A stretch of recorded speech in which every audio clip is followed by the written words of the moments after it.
Yeah, I joined the Marines, and after I came out the Marines, that's when I decided to go to college. Okay. At that point, I was more focused on, you know, I would have been a better student after the Marines than before. However, I still only did a year and a half, and then I stopped Okay. because the Marines set me up. The mentality for me, I had enough years of saying yes sir, yes ma'am. I was like, I came out, I was like, I ain't doing that shit no more. I wanted to work for myself. So one of my favorite professors and he helped me back after class. He says, "Well, you're a non-traditional student, so you know, what is it that you want to do?" And at that time, I was driving a bus part time. I was doing transit part time, and I had an academy bus. I said, I think I want to own a bus company. I kind of like the vibe of getting to talk to people, this and the other. I want to own a bus company. His response to me is, okay, so why are you here?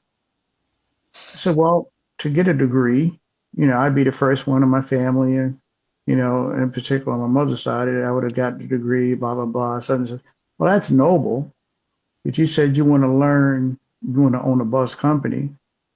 What are you doing here that's going to teach you how to run a bus company? So basically, and I was like, the light bulb. I was like, okay. He says education can be received anywhere. Go into the setting where you want to learn and go from there. So that's basically what I did. I ended up starting a limousine business because it was easier. Buy my own personal Lincoln Town Car, use that as my thing, and then spread from there. And then thanks to 9/11, that ruined my business immediately because nobody was going to the city, nobody was going in and out of the airport, and the New Jersey-based business in particular, everybody was terrified of New York. Yeah. And then I remember a Michael Moore documentary. I still had the I'm going to work for myself mentality. So I asked myself, what business could I get into in this economy that would survive? And I remember Michael Moore's first documentary film, if I'm not mistaken, it was called Roger and Me.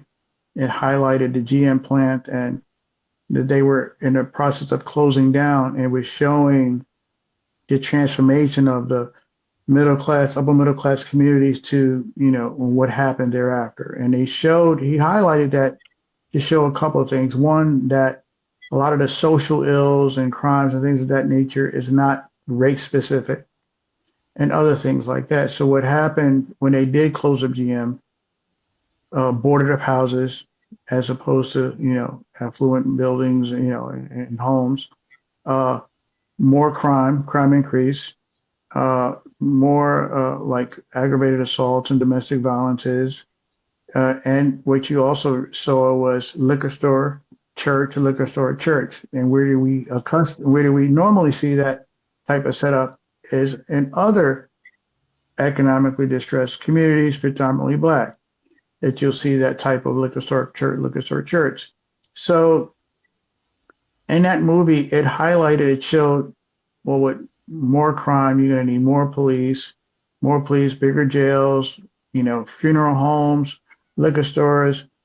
And so I came up to the conclusion that in this economy, this is pretty bad, with a bad economy, crime, this, that, and the other, I can either go into a liquor store, funeral homes, or bail bonds. And I didn't do funeral homes, even though coming out of a white glove type of business and giving folks the white glove treatment, I knew that even after giving the best service possible, the energy doesn't change, and I didn't want to put myself in that environment.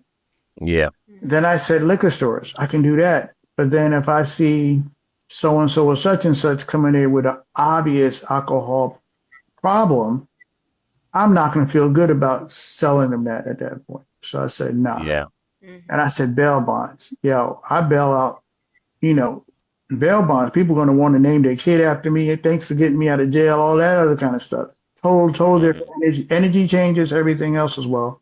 And the other thing is, sadly, the communities that mostly use that service, like a lot of other businesses in our communities, they don't care. Those companies don't care about service and things of that nature with, serving our community. So Right. I went to a person who owned a bail bonds company. I said, let me work here for free. I just want to learn this business. And after a few months, I transformed my limo business to a bail bonds office. And then I grew it to 4 offices over time. And then Governor Christie, in his infinite wisdom, decided to end monetary bail in the state. And Oh man, yeah, I so, remember.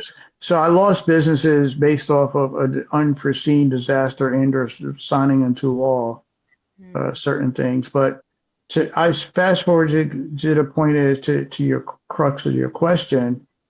Um, like a lot of other successful entrepreneurs and billionaires, they didn't necessarily get the 4-degree, whether we're talking about Mark Zuckerberg, Bill Gates, and so many other people. Right. So, and then, I said a saying to myself, I don't know, I never heard anybody else say it, but I've been saying this for decades. I said the fastest way to the top is to start there.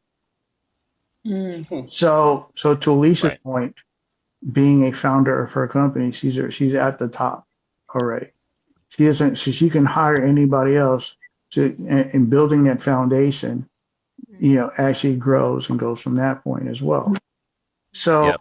that's my mindset. And I'd rather start there and be part of the decision making and putting, I know people management. I know you're the right person for that position. I might not Hmm. do what you're doing technically, but you're the right person. Let's put you there. Put you here and fit this whole thing together and build a strong structure. So Yeah. that, so to the hustle part that you were mentioning, absolutely so. In particular, we're talking about Joe Biden, who led the charge to not allowing folks to add to their bankruptcy to disallow student loans to be added to that. So Hmm. Hmm. just to remind folks out there who actually led the charge on that, and Right. to no surprise, and to this is the same person who only took a little couple of dollars off of folks debt and student loan. Right.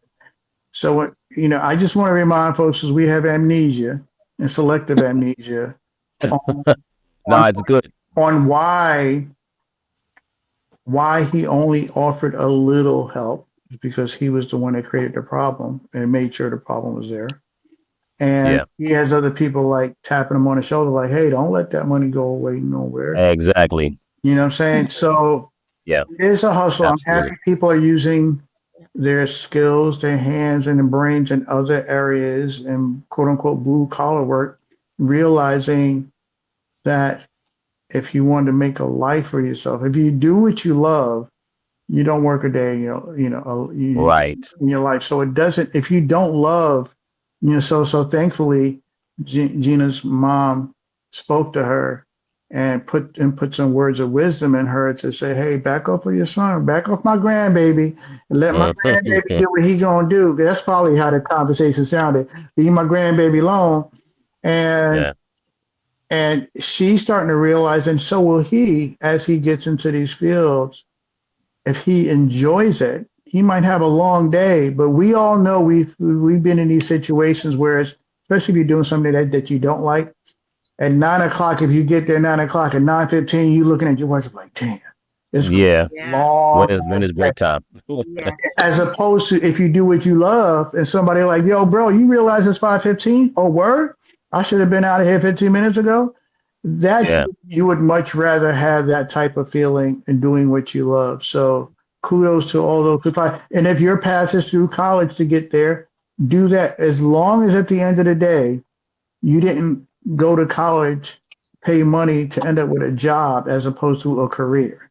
Right. And the difference, in my opinion, is the one that you love is the career. The job is the one you got to have.